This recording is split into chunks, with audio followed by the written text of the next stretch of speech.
La région Asie-Pacifique, qui représente un tiers de la population mondiale, plus de 60% de l'économie mondiale et près de la moitié des échanges internationaux, est la zone de croissance la plus dynamique de l'économie mondiale. En tant qu'organisation de coopération économique la plus importante, la plus vaste et la plus influente de la région Asie-Pacifique, nombreux sont ceux qui se demandent si ce premier rassemblement en présentiel des dirigeants de l'APEC en 4 ans peut apporter de nouvelles réponses à un monde qui se trouve au carrefour de l'histoire.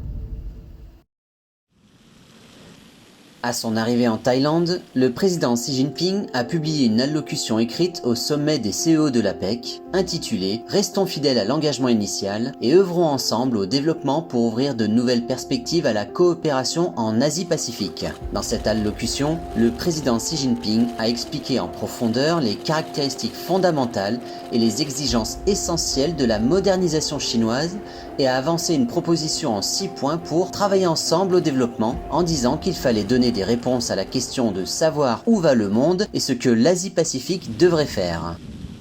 Le matin du 18 novembre, la 29e réunion des dirigeants économiques de l'APEC a ouvert au Centre national de convention de Bangkok. Dans son important discours intitulé « Assumons ensemble la responsabilité et travaillons en solidarité pour construire une communauté d'avenir partagée Asie-Pacifique », le président Xi Jinping a avancé 4 propositions concrètes. Défendre l'équité et la justice internationale, insister sur l'ouverture et l'inclusivité, poursuivre le développement vert et à faible émission de carbone et bâtir un avenir partagé. Ces 4 propositions sont conformes aux 6 points soulevés dans le discours écrit du président Xi la veille. Elles ne sont pas seulement un résumé de l'expérience passée dans la création du miracle de l'Asie-Pacifique, mais aussi une compréhension précise de la situation actuelle et une planification stratégique à cet égard. Dans le discours, le président Xi Jinping a indiqué avec de l'émotion que l'Asie-Pacifique, c'est notre foyer. C'est aussi le moteur de la croissance économique mondiale. Il a également cité un vieil adage chinois, le savant ne se tracasse pas pour des doutes,